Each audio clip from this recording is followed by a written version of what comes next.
The good gentleman's own position is based on his own speculation that the SC will not reverse its decision. A tabling of the motion to dismiss, which is what I will second in a few minutes, Mr. President, a tabling of the motion to dismiss by the Senate today is not defiance of the Supreme Court. Wala pa nga po kasing final na decision. Kahit ang Korte Suprema po, iniintay pa ang comment ng VP. That is why I will be seconding the motion of the minority leader to table the motion to dismiss the impeachment complaint until the decision of the Supreme Court has attained finality. Tama po, we should exercise extraordinary prudence in this matter of transcendental importance. Still, I also wish to take this opportunity to express my thoughts at this crucial moment for our chamber. Mr. President, I agree and I continue to respect the Supreme Court. Hindi po magbabago iyan. But, Mr. President, hindi naman po ibig sabihin ng respeto ay pananahimik. Lalo na kapag inisip natin kung gaano kalaki ang nakataya dito. Magkaiba rin yung rumerespeto at yung bulag. Kaya naman, I will not be choosing silence, nor will I be turning a blind eye in the face of clear and unmistakable injustice. I am encouraged by the words of brave professors of the UP College of Law who in 2010 issued a sharp critique of a Supreme Court decision, Vinuya versus Executive Secretary, which said, the court cannot regain its credibility and maintain its moral authority without ensuring that its own conduct, whether collectively or through its members, is beyond reproach. So, in the context of the SC decision, Duterte versus House of Representatives, I believe we need to shed light on some concerns which former justices and constitutional framers themselves, some of whom are here this afternoon, Mr. President, have underscored. Una, the Supreme Court decision was based on critical factual errors. At binanggit na rin po ito ni Minority Leader. And this has since been pointed out by no less than retired Senior Associate Justice Antonio Carpio. For example, the decision said that the February 5 impeachment complaint was transmitted to the Senate without a plenary vote in the House. A simple check of the records, specifically House Journal number 36, shows that this is false. Walang haka-haka. Those official records are plain for anyone to see. Sabi tuloy ni retired Chief Justice Renato Espuno, na siyang chairman ng Philippine Constitution Association, the Supreme Court was faced with a famine of facts necessary to make a decision invulnerable to constitutional assaults. Pangalawa, actions already taken under a prior and valid interpretation should be recognized as legally effective. Yan naman ay mula kay retired Justice Adolf Ascuna. The House of Representatives was operating under the regime of the legal doctrines in Francisco and Gutierrez, which held that the initiation of impeachment proceedings begins from referral. Kung unconstitutional pala na sundin ang legal doctrines, in the words of Justice Ascuna, that is legally unfair. Paano nga naman unconstitutional kung sinunod lang nila ang patakaran ng mismong Korte Suprema? Dagdag pa po sa isang desisyon nitong 2020 lamang, Madreo versus Byron. Sabi ng Korte na kung may pagbabago sa doktrina at interpretasyon ng batas, dapat prospective ang aplikasyon nito. At ang pangatlo at huling punto, mistulang nadagdagan ang requirements sa proseso ng impeachment na hindi naman nakasaad sa ating saligang batas. These new limitations, Mr. President, are not found in our fundamental law. Wala yan sa konstitusyon at kontra yan sa accountability. One disturbing example, sabi ng desisyon, kailangan daw na isumite na ang bawat ebidensya laban sa opisyales sa pag-file pa lang ng complaint sa House. Dapat ba naka-attach na ang bawat bank slip, public record o testimonya ng witness na ihaharap kahit wala pa silang proteksyon ng Senate Impeachment Court? Ang tanong tuloy ng marami, realistic ba yan? Paano kung ang impeachment ay laban sa mataas na opisyal na kayang-kayang magtago ng ebidensya o manakot ng mga potential witness? Bakit humaba yata ang checklist ng proteksyon para lang sa impeachable officials? Samantalang ang taong bayan na nagtatanong, na naniningil ng pananagutan, sila pa ang pinahirapan. Sila pa ang nadagdagan ang requirements. Ayon sa Korte Suprema, an official facing impeachment does not stand to lose fundamental constitutional rights such as life, liberty, or property. Hindi buhay, kalayaan, o pag-aari ang inihahabla sa impeachment. Kung ang usapan naman ay due process, hindi ba't ang mismong impeachment trial na nga ang mismong venue para doon? Maririnig ang dalawang panig. May ebidensya, may magdedepensa. That is due process. So what are we afraid of? Mr. President, unang-una, yung sinabi ko pong speculative, sapagkat it was not based on my own speculation. It was based on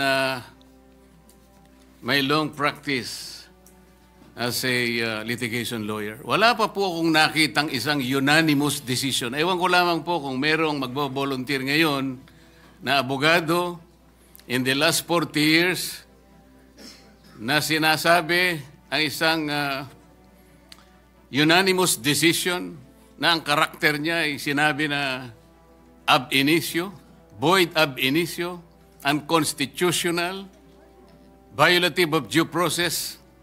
Maybe if we can speculate that all the members of the Supreme Court after the filing of the motion for reconsideration will resort to their worst,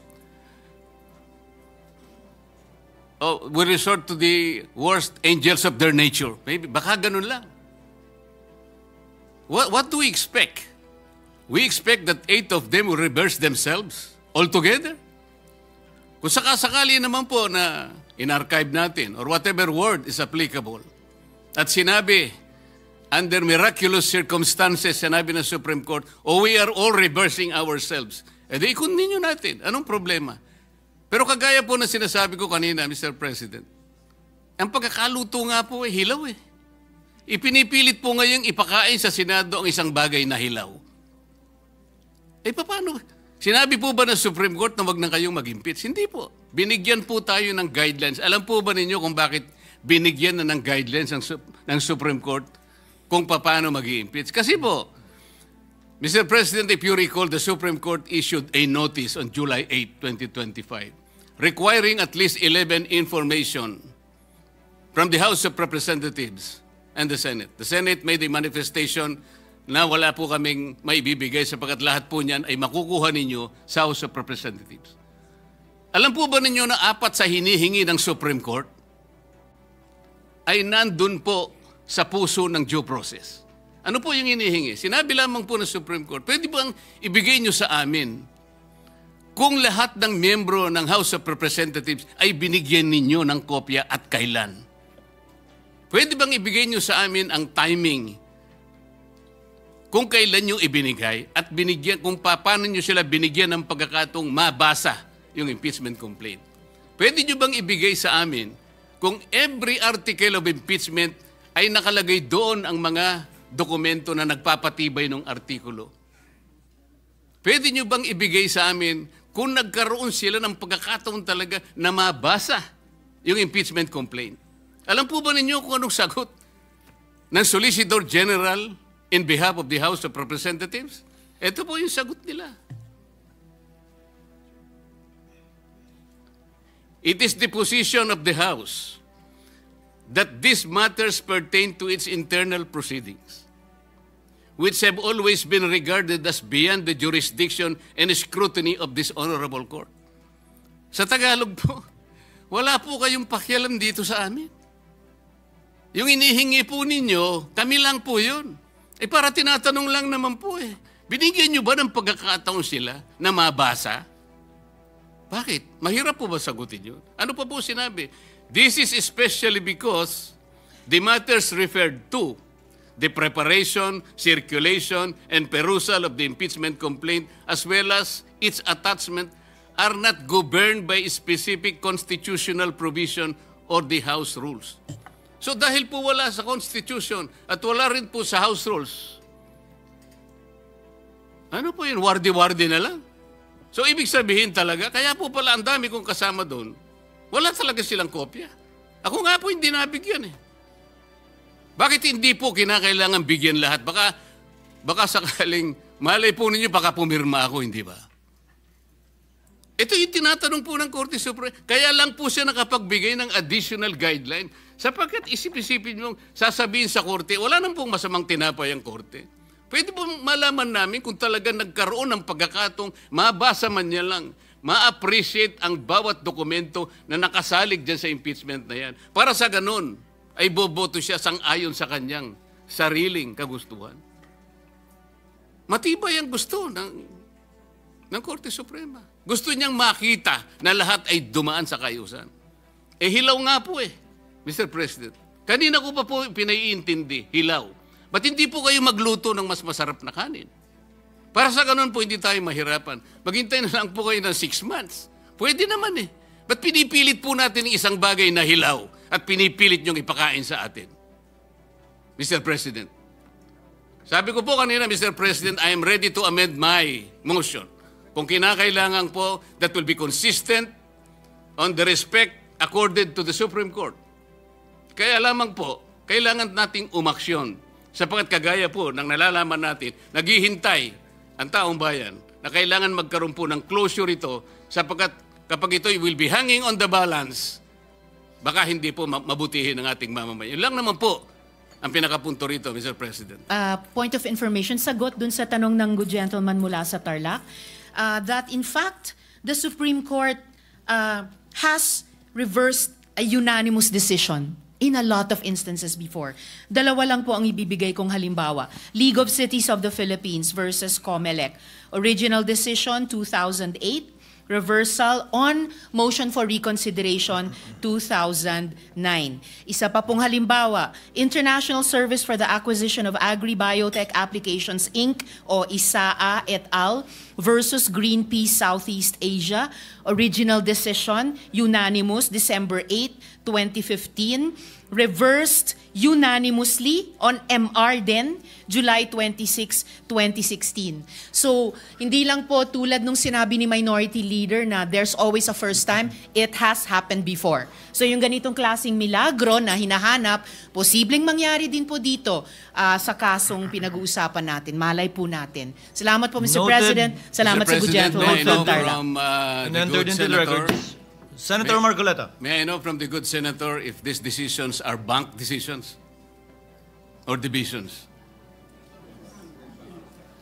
Yes, Mr. President, unbanked decisions po. Well, you have to cite the I would gladly cite the GR number po bang hinihingi, Mr. President? Pagka sinabi pong bank, lahat po ng members ng Supreme Court, 15 of them, unanimous. To Kasi po, reiterate what I... baka division lang yan, 5 lang yun. Hindi po No, bank Mr. yun. President, to reiterate what I already said, mga ano po ito, mga reversal ng unanimous Supreme Court decisions. Yes, but I am At sa asking for dalawang qualification, halimbawang Mr. President, binigay ko whether po these are bank on decisions or decisions by a division. And whether or not they Mr. were President, characterized by... sinabi ko rin na po kanina, Sandali unbanked po. decisions po ito. Ay, hindi po. Whether or I not am the replying to the decisions question. are characterized by the following qualifications. 1, unconstitutional, void ab initio, violative of due process. All these are present in those jurisprudence and cases as you cited. Mr. President, bagamat para itong yung pinag-uusapan natin kaninang operative facts, kanina simple lang yung tanong may kaso na po ba na ang Supreme Court sa unanimous decision ay ni-reverse ang sarili nila? Ngayon may dinadagdag na tanong. Pero sige po, yung League of Cities of the Philippines versus COMELEC, the Supreme Court in its original decision in 2008 unanimously declared the cityhood laws unconstitutional. I will have to get more information po on the ISAA reversal of unanimous decision.